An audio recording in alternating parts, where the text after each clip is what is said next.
Target po ng MMDA at ng DPWH na kompletuhin ang updated drainage master plan para sa Metro Manila. Pati po pagtatapon ng basura, balak na rin pong lagyan ng single ticketing system. Narito pong report ni Gerard de la Peña.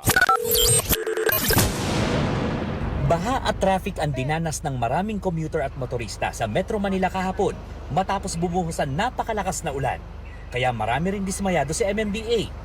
Anyari raw sa mga inspeksyon, tapos biglang baha. Naiintindihan naman daw yan ni MMDA General Manager Nicolas Torre III. There's really nothing to celebrate about talaga nakita natin ang paghihirap ng ating mga kababayan and we really commiserate with them.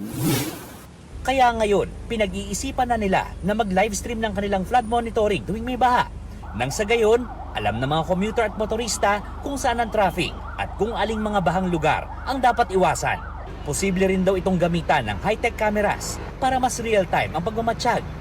Meron namang mga drainage system sa Metro Manila. Pero ayon kay Public Works Secretary Vince Dizon, luma na ang ilan sa mga ito. Kasi marami dito, lalo yung mga main roads natin. Ano pa yan eh? Marami dyan. Post-war pa yan. Post-World War II pa yan. Hindi pa napapalitan yung mga drainages natin along major roads, right? Especially in Manila. No, so kailangan talaga, including Espanya. So kailangan talaga magpalit na tayo. And to me, that's a top priority.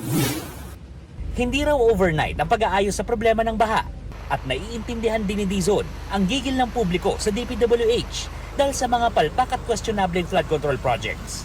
Pero giit niya, kailangan ng pangmatagalang solusyon.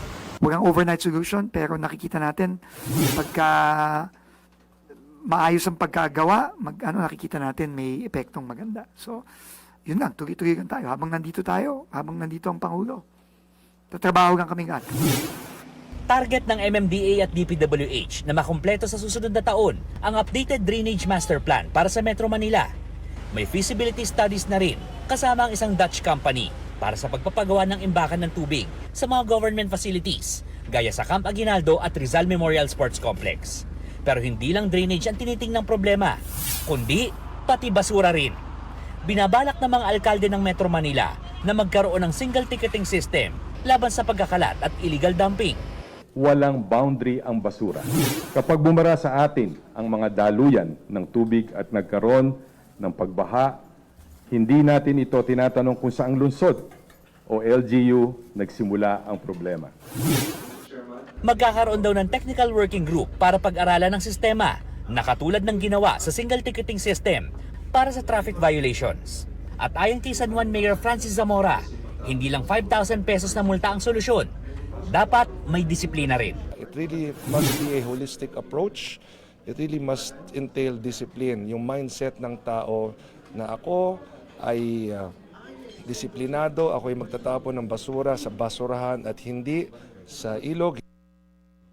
Mga kapatid, patuloy po kayong tumutok sa 105.9 at True FM para sa totoong balita, impormasyon, music and entertainment. Mag-subscribe po sa aming YouTube channel at podcast at sundan niyo po kami sa Facebook, Instagram, X at TikTok sa True Network PH. Bisitahin po ang aming website sa truefm.ph at panoorin din po kami sa True TV Channel 19. Kami ang 105.9 at True FM, laging true sa'yo, kapatid!